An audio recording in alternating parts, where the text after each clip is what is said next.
A few weeks ago, right from this dais, I talked about the hypocrisy of these Republican policies. We're talking about gutting services that working people rely on while writing blank checks for ultra-wealthy bosses. Well, here we are again. We're back from recess, and Republicans are looking to cut $1.5 trillion in funding for our communities.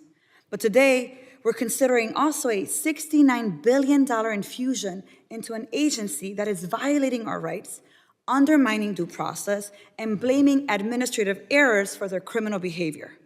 And this gift to Trump and Noem comes without oversight, which Republicans on this committee have proven either unwilling or incapable of.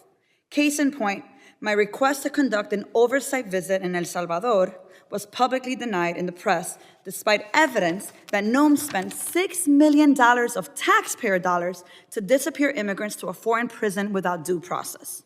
The committee is considering this massive infusion of capital into the department without holding a single hearing with Secretary Noem, a request that I have made and others several times to this body, and I'm making again today. Secretary Noem has to come before this body and answer our questions about the department's unconstitutional, illegal, and inhumane activities.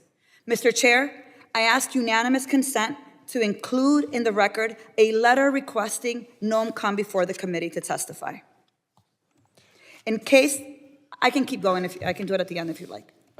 We can do it now. So ordered. Thank you. In case there's any question about what those unconstitutional, illegal, inhumane activities are, let's revisit some of them for the record.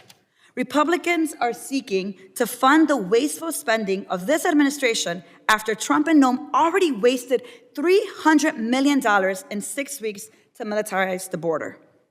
The administration says they're committed to legal immigration, while they are cruelly canceling the appointments of thousands of immigrants who legally sought asylum in our country.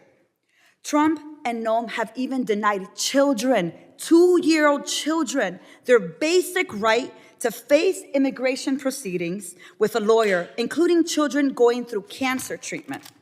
Since January, Trump and Noem have used ICE to terrorize our communities, profiling Latinos and arresting U.S. citizens, like the man who was detained in Chicago after buying a slice of pizza, despite of the fact the guy was carrying his ID and his Social Security card, and the Puerto Rican veteran in New Jersey.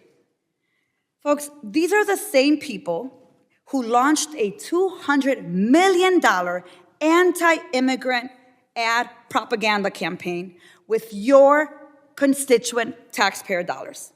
And then, last month, in violation of court orders, Secretary Noem acted on the fascist dreams of her leader and sent immigrants to offshore detention centers.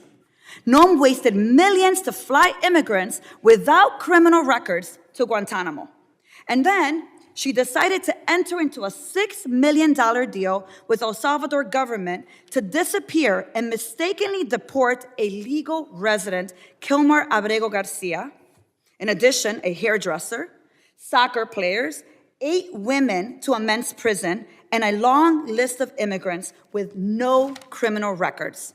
The list includes a young man from Chicago whose family had no idea how to reach him after recognizing him in an authoritarian propaganda video of Noem touring the prison.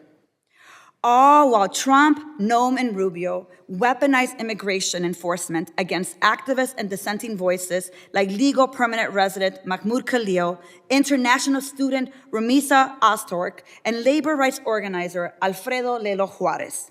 In 3 months, Trump and Noem have abused the power of the Department of Homeland Security to pursue a campaign of persecution, of mass incarceration, and deportation.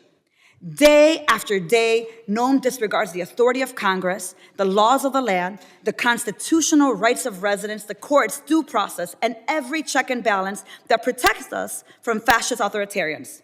There is no way in hell that I'm giving this administration $1 more to violate our rights and criminalize our communities. And further, Noem must resign from her position as Secretary of Homeland Security. Mr. Chair, I ask unanimous consent to include in the record a letter demanding Noem's resignation as the Secretary of Homeland Security. So ordered. And I believe the gentlelady's time has expired. It is now. Thank you. With that, I yield back.